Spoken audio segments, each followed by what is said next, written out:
Bonjour à toutes et à tous. Alors aujourd'hui je vais poster ma troisième vidéo en lien avec les hypersensibilités et je vais traiter à la fois de l'hypersensibilité gustative et de l'hypersensibilité olfactive.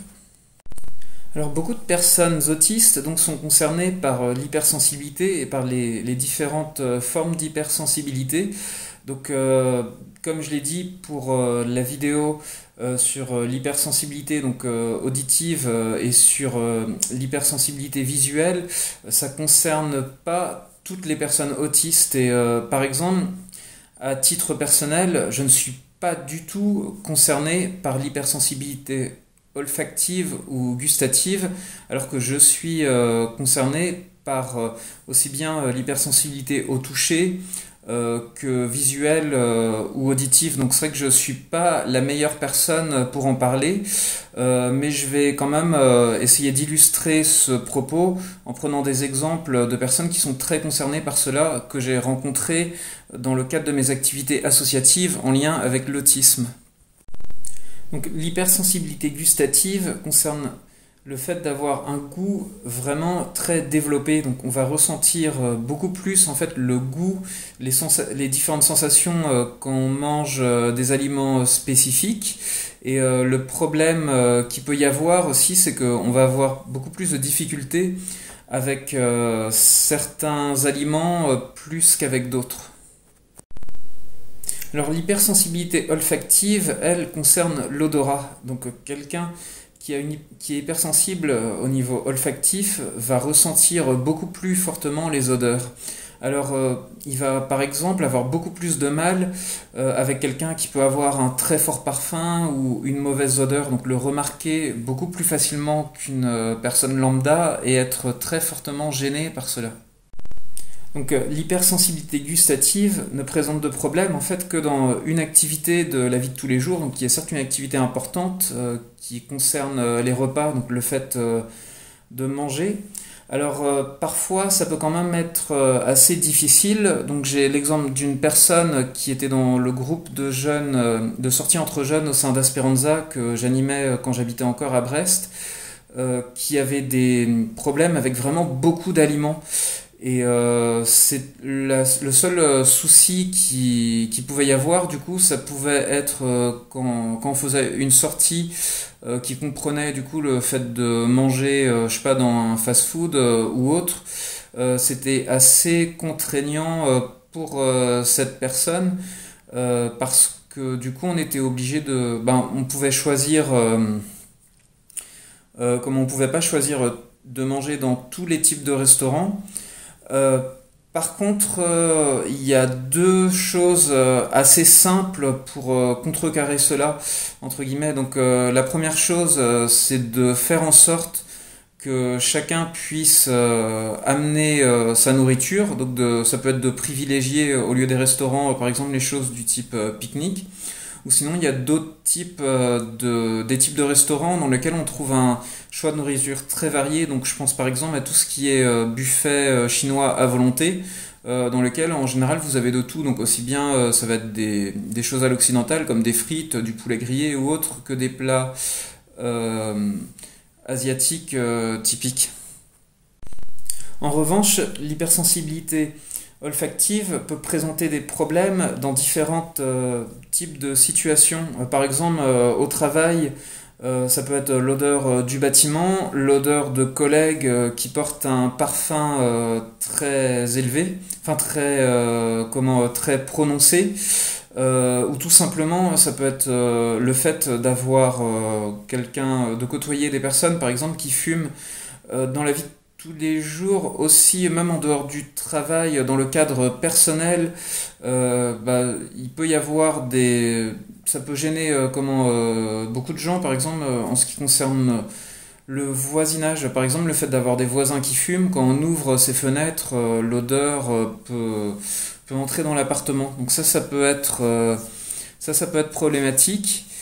Et c'est vrai que c'est au niveau des solutions. Par contre, là, je n'en connais pas beaucoup, donc ça va être surtout d'éviter ce type d'endroit où tout simplement quand quelqu'un fume, d'essayer soit de demander à la personne de pas fumer, mais ce qui peut être compliqué, ou soit tout simplement d'éviter les coins fumeurs ou autres.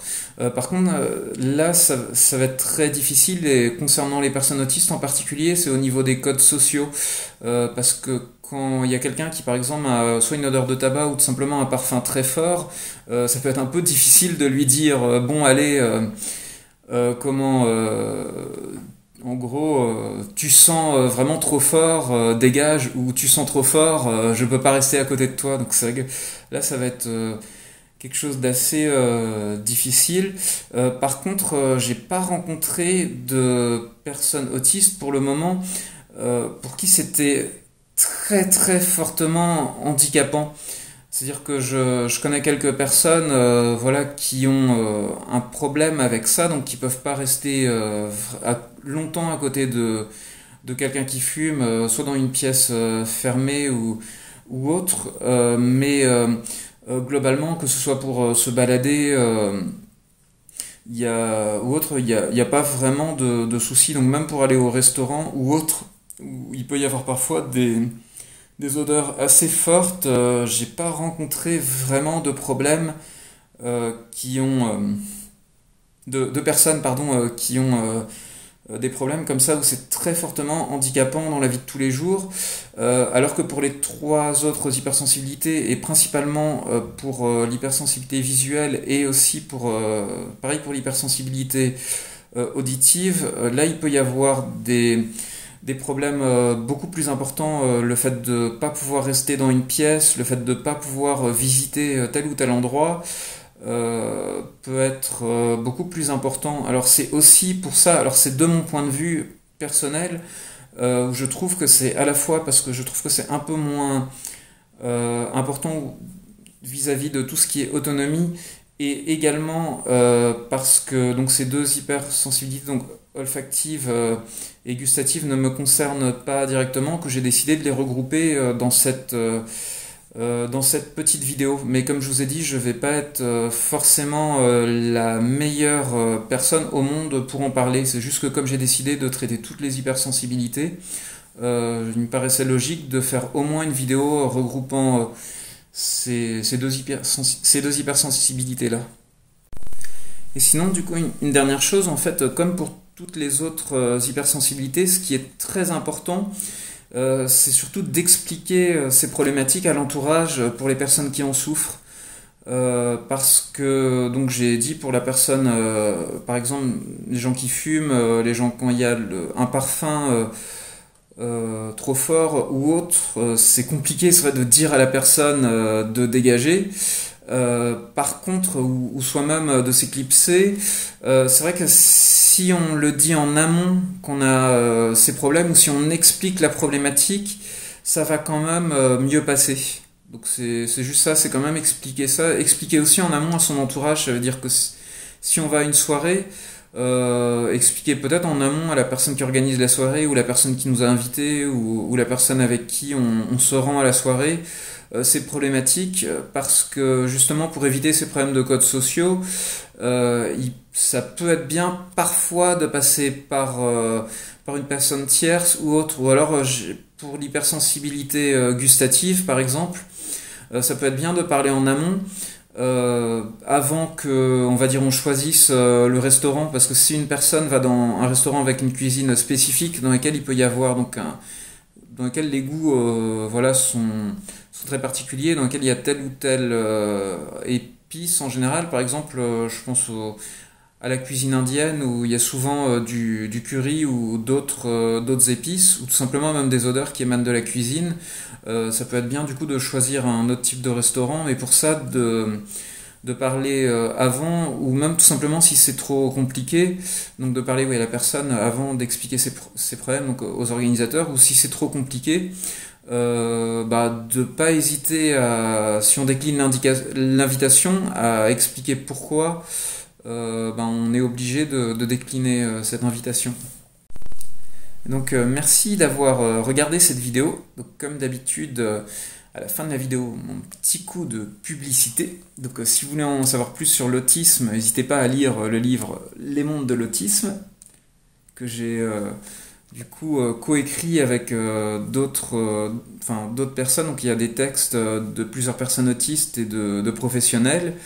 Et une grande partie en fait des droits d'auteur vont pour des associations en lien avec l'autisme.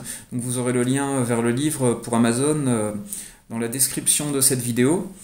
N'hésitez pas bien sûr à vous abonner à la chaîne ou tout simplement à mettre un pouce bleu vers le haut ou même un pouce vers le bas si vous n'avez pas aimé. Et n'hésitez pas aussi à commenter cette vidéo parce que ça peut m'aider à m'améliorer ou tout simplement vous pouvez ajouter des précisions si vous n'êtes pas d'accord avec un point précis ou si vous trouvez que j'ai pas assez développé un point précis, ça peut aussi aider les autres personnes qui après regardent cette vidéo. Et donc, sur ce, je vous souhaite une bonne fin de journée et je vous dis à bientôt pour de prochaines vidéos.